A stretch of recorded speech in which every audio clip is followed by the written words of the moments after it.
ಆಯ್ಷಾ, ಅಲ್ಲಿ ಕಾಲ್ ನೋವು ಗುಳಿಗಿದೆ ತಗೊಂಬಾರೆ. ಎಲ್ಲಿಟ್ಟಿದ್ಯಾ ಅಮ್ಮ? ಅಲ್ಲೋ ಎಲ್ಲೋ ಇಟ್ಟಿರ್ತೀನಿ, ಸ್ವಲ್ಪ ಹುಡುಕೊಡೆ. ಎಲ್ಲಿಟ್ಟಿರ್ತಾರೋ ಏನೋ, ಸುಮ್ಮನೆ ಅಲ್ಲೋ ಇಲ್ಲೋ ಬರೀ ಮೊಬೈಲೇ ನೋಡೋದಾಯ್ತು.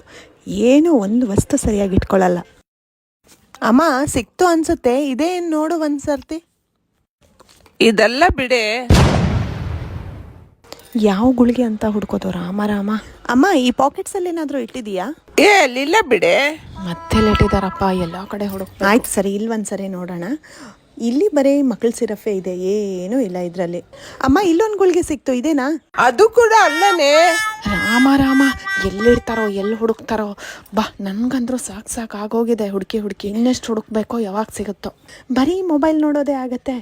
ಎಲ್ಲಿಡ್ತಾರೋ ಏನೋ, ಒಂದು ವಸ್ತು ಕೂಡ ಸರಿಯಾಗಿ.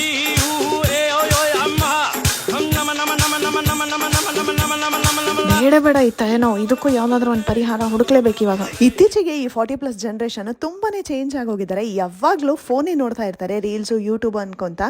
ಊಟ ಆಗಿ ಟೈಮ್ ಕೂಡ ಗೊತ್ತಾಗಲ್ಲ. ಊಟನ ಎಲ್ಲ ಸ್ಕಿಪ್ ಮಾಡ್ಕೊಂಡು ಗ್ಯಾಸ್ಟ್ರೈಟಿಸು ಮತ್ತೊಂದು ಇನ್ನೊಂದು ಅಂತ ಹೇಳಿ ಎಲ್ಲ ಕೂಡ ತರ್ಸ್ಕೊಂಡ್ಬಿಡ್ತಾರೆ. ಇದಕ್ಕೆ ನೀವೇನಂತೀರಾ? ನನ್ನ ಪರಿಸ್ಥಿತಿ ಅಂತೂ ನೋಡಿದ್ರೆ, ಸೊ ಹಾಗಾಗಿ ತಲೆ ಕಡ್ಸ್ಕೊಳ್ಳೋದೇ ಬೇಡ ಅಂತ ಹೇಳಿ ಮೆಡಿಸನ್ ಬಾಕ್ಸ್ ನ ತರಿಸ್ಬಿಟ್ಟಿದ್ದೀನಿ. ರೆಗ್ಯುಲರ್ ಆಗಿ ತಗೊಳ್ಳೋದು ಮೇಲೆ, ಇನ್ನ ಮಿಕ್ಕಿದೆಲ್ಲ ಐಟಮ್ಸ್ ಕೆಳಗೆ ಇಟ್ಕೊಂಡ್ರೆ ಚೆನ್ನಾಗಾಗುತ್ತೆ, ಅವ್ರಿಗೂ ಒಂದು ಸಿಸ್ಟಮ್ಯಾಟಿಕ್ ಇರುತ್ತೆ ಅಂತ ಹೇಳ್ಬಿಟ್ಟು ಇದನ್ನ ತರಿಸಿದೆ. ಇದನ್ನ ಕೂಡ ನಾನು ಫ್ಲಿಪ್ಕಾರ್ಟ್ ಅಲ್ಲೇ ಬೈ ಮಾಡಿದೆ. ಜಸ್ಟ್ 212 ಪೇ ಮಾಡಿದೆ. ಮನೇಲೆ ಕೂತು ಆರಾಮಾಗಿ ಶಾಪಿಂಗ್ ಮಾಡಿ. ನೀವು ಎಲ್ಲೇ ಇರ್ಲಿ, ನಿಮ್ ಪೇರೆಂಟ್ಸ್ ನೀವು ಕೊಡ್ಬೇಕು ಅಂತ ಅನ್ಕೊಂಡಿದ್ರೆ ಆನ್ಲೈನ್ ಅಲ್ಲಿ ಡೈರೆಕ್ಟ್ ಆಗಿ ಅವ್ರ ಅಡ್ರೆಸ್ಗೆ ಬುಕ್ ಮಾಡಿ. ಅರೆ ಒಂದ್ ನಿಮಿಷ, ಪ್ರಾಡಕ್ಟ್ ಲಿಂಕ್ ಕೇಳೇ ಇಲ್ಲ. ಪ್ರಾಡಕ್ಟ್ ಲಿಂಕ್ ಕಳಿಸ್ತೀನಿ ಕಮೆಂಟ್ ಅಲ್ಲಿ, ಲಿಂಕ್ ಅಂತ. ತುಂಬಾ ಜನ ಸುಮ್ನೆ ಲಿಂಕ್ ಅಂತ ಟೈಪ್ ಮಾಡ್ತೀರಾ, ಫಾಲೋ ಮಾಡಲ್ಲ. ಈ ಸರ್ತಿ ಫಾಲೋ ಮಾಡ್ಲಿಲ್ಲ ಅಂದ್ರೆ ಲಿಂಕ್ ಬರಲ್ಲ. ನೀವು ಫಾಲೋ ಮಾಡ್ಕೊಂಡ್ರೆ ಒಂದಿಷ್ಟು ಪ್ರೋತ್ಸಾಹ ಸಿಗುತ್ತೆ ಅಷ್ಟೇನೆ. Thank you for watching.